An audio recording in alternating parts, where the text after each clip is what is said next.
Hey YouTube, real quick, I subscribe to Mike Maloney, and a lot of stuff I like what he has to say, and some I don't. And Peter Schiff, most I'm in the middle of the road with him, but he does make sense in some things. But they had a special thing that they recorded, and this is their 5 year outlook for gold. And I just want to play it for you guys, a couple minutes of this, and I thought you'd find it interesting.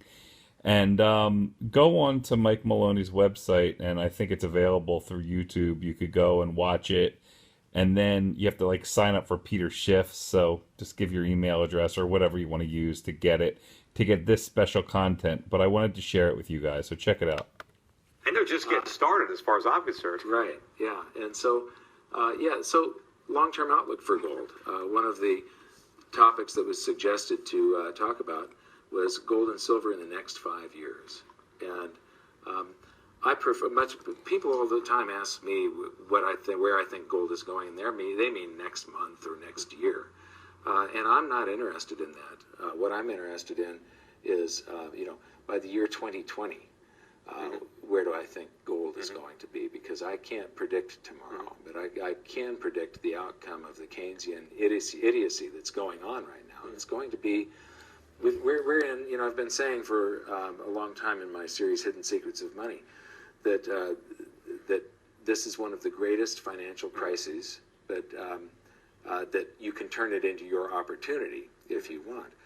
When I say that we're in this great financial crisis, during periods where the stock market goes up like that, people think I'm a nut because they don't see a financial crisis. This crisis is one that's playing out since the NASDAQ crashed in 2000, and it's getting worse, and it's going to culminate in, the 2000 we had a stock market crash. 2008 we had the stocks and real estate. This time it's going to be stocks, real estate, and currencies and or bonds. Well, that's why it's so big. Bubble. Yeah, well, bonds is currencies, though. Right. Well, it's even worse. It's a promise to pay currency in the future when it'll have even less value. But that's why we have a simultaneous bubble in stocks, bonds, and real estate that dwarfs the previous bubbles. But this is all the consequences of the kicking the can down the road, right? But we're getting to the point where we're running out of that road, right? Where we literally are going to overdose on the stimulus, and the consequence is going to be in the dollar. And it's a dollar crisis. That's why when you ask, how high is gold going to go? It's really how low is the dollar going to go? And I'm not talking about just its exchange rate versus some other fiat currency. It's just in an absolute sense, what can you buy with a dollar? And more particularly, how many ounces of gold can you buy with a dollar? Because way back when, before Roosevelt devalued, right, you only need $20. You only needed $20 to buy an ounce of gold. And then after they seized the gold and they revalued, you needed $35 to buy an ounce of gold. Now you need about $1,200 to buy an ounce of gold. So the dollar has lost tremendous purchasing power relative to gold. But I think we're just getting started. Yes. Because I think you're going to see an enormous loss of purchasing power in the next 5 to 10 years. Who knows how many dollars you're going to need to buy 1 ounce of gold. But of course, it's not just gold that's going to be getting more expensive. It's going to be everything that's getting more expensive. But I think if you want to preserve your purchasing power, you do it with gold. Because I think while everything is going to be getting more expensive in terms of gold, which would be, in terms of whereas everything is going to be getting more expensive in terms of dollars, right? It's going to be getting less expensive in terms of gold. Yeah. So, yes. That's what I look at. When I look at time periods like this, there's this big wealth transfer. And the most undervalued thing right now, I think, is gold and silver. When people panic, and people think that, some people call it gold an inflation hedge, but it's really a currency hedge and a crisis hedge. Well, it's a preserver of value. And, well, even more than that, though, it has the potential of these great gains in purchasing power during these revaluations. Well, that's the deflation. When people talk about deflation, right, if you have cash, if you have money, deflation is good, right, because it means that everything you want to buy gets cheaper, whether it's assets like real estate or stocks or consumer goods. And I think we're going to experience massive deflation if you own gold. See, if you own dollars, you're going to experience the opposite. You're going to see inflation. You're going to see the prices of everything you want to buy go up, right? So, but that's not where you want to be. You want to be in a position to be able to take advantage of the bargains, right? If all you have is dollars, you won't see any bargains. You're going to see price increases. But if you've got a lot of gold, there's going to be bargains everywhere. You're not going to need as many ounces of gold to buy a house or to buy a car or to do whatever you want to do. We were just talking about a piece of property in Puerto Rico, and I said I'm waiting for it to go down in terms of gold. Right. It may never come down in terms of dollars. Right. But it may crash. Like an extreme bargain right now, this piece of property, but I really think I'm going to be able to get it for less than 25 cents on the dollar in terms of gold. Yeah. Well, here's the thing. Everybody around the world owns property. Mm-hmm. They own stocks. They own, fine works of art. They own, classic cars, right? But not that many people own gold right now. And when all the people that are collecting everything but gold realize that they need some gold, they can't get it at today's price. They have to bid it up. So what you want to do is be in a position to own that gold now and sell it to them when they need it. And now you can take little bits of gold and you can buy some of their art. You can buy their classic car. You can buy some of their real estate. Because you want to have what everybody wants and you want to buy it when no one does. Yeah, right. And right now gold is so out of favor. People don't realize how undervalued that it became, like in the year 2000.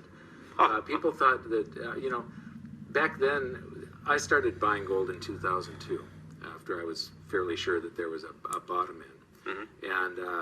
And then I actually started pitching it to people and trying to get people to buy it back in 2003 and so on. Mm-hmm. And when gold was in the 300s, under $400 an ounce, people were saying, "Are you crazy? Gold's been going down for 20 years." And I'm going, exactly. It's been going down for 20 years. And so, that's about when I started buying it for the clients of my brokerage firm. I have, Euro Pacific Capital where we're buying stocks and bonds, but I started to encourage people to buy gold. I first started with the mining stocks in, 1999, 2000, and then I added physical gold in 2001, 2002-ish, and we started buying. Silver was still below $5. Mm-hmm. Gold was below 300, and nobody wanted to buy it. And I went on television, and I was on with a guy from CNBC, Mark Haynes, who unfortunately passed away, but I started talking about gold, and I said, gold's up $50 just since the last time I was in your studio. And he said, gold, who cares about the price of gold? Why should I care about the price of gold? Right. And I said, well, you should care, and eventually you will when the price is higher. And the price kept going up and up and up, and eventually hit $1,900 an ounce. But the interesting thing is now it's corrected itself for the last 2 or 3 years, and everybody is saying, "Oh, see, we told you, Peter Schiff was wrong. Don't buy gold. We said it was a bubble." I mean, they've been saying that since under 300. Now they finally get a correction. They think they're smart. They were a stop clock, but we did get, unfortunately, we had some of the mainstream investors jumped into gold after a 10-year run.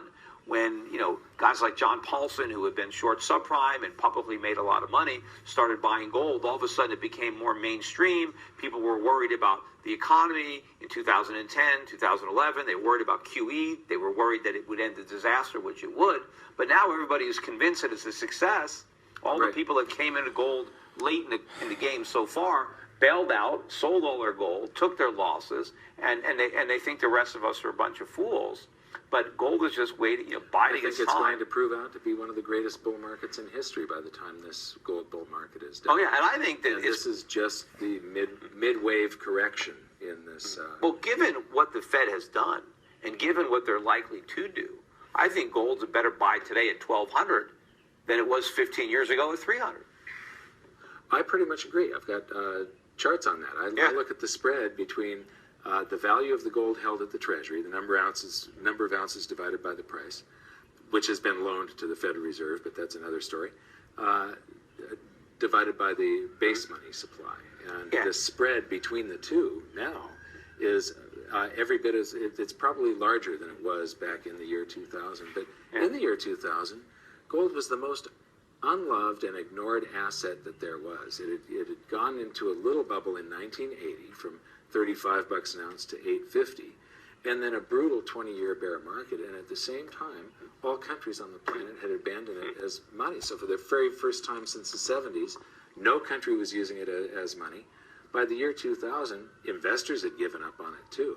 Mm-hmm. And at the same time, paper assets like stocks and so on were the most overvalued. Oh yeah, you had NASDAQ bubble. You had the new economy, and remember back then in 2000, people were actually so foolish. Remember, they were talking about surpluses as far as the eye can see. Yeah. They were wondering what was going to happen when we paid off the national debt. Right. Like that, people were worried about not having enough treasuries. That's how crazy it was. Yeah. But what's even more interesting is, as negative as people were on gold back then, after this 20-year bear market and a huge bubble in the NASDAQ, as negative as professionals were about gold then, it's actually more negative now. Gold is even less loved today, despite the fact that it's outperformed. If you go back to 2000, the price of gold has significantly outperformed the stock market. Mm-hmm.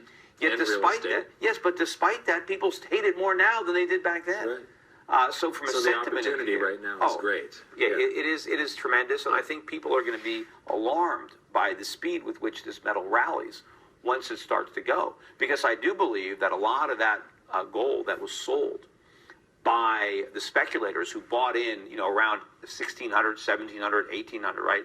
A lot of that gold was bought up by China, by foreign central banks. That gold is never going to see the light of day again. So when the speculators want to get back into the market, there's no gold for them to buy. And you also have a lot of shorts. You have a lot of people who have sold gold that they don't even have. And they're going to have to scramble to buy it back. And who's going to sell it to them? Not me. Not at these prices. It's a shame seeing all the gold going from west to east too. I mean, it just shows that after the currency crisis, we're going to be a lot poorer in this country. Well, we are a lot poorer. We just don't know it. They've been supplying us with merchandise and credit, but they've been smart enough to take the gold, and the gold flows to where the prosperity is, where the surpluses are, where the production is. America, we accumulated almost all the world's gold. By the Second World War. I mean, that's the whole Bretton Woods system. The dollar was the reserve currency, not by accident, but because we had all the gold. And the dollar was as good as gold because we had the gold and we backed the dollar by gold, and our currency was convertible into gold on demand by the bearer. But we accumulated that gold because we were the freest people on the planet, and because we were free, we were productive. We manufactured all the things that the world wanted to buy, and they needed dollars to buy those things. But we are the mirror image of that nation today. We're the world's biggest debtor, not the world's biggest creditor. We have huge deficits. China has more in common with what America used to be than America does today. Agreed.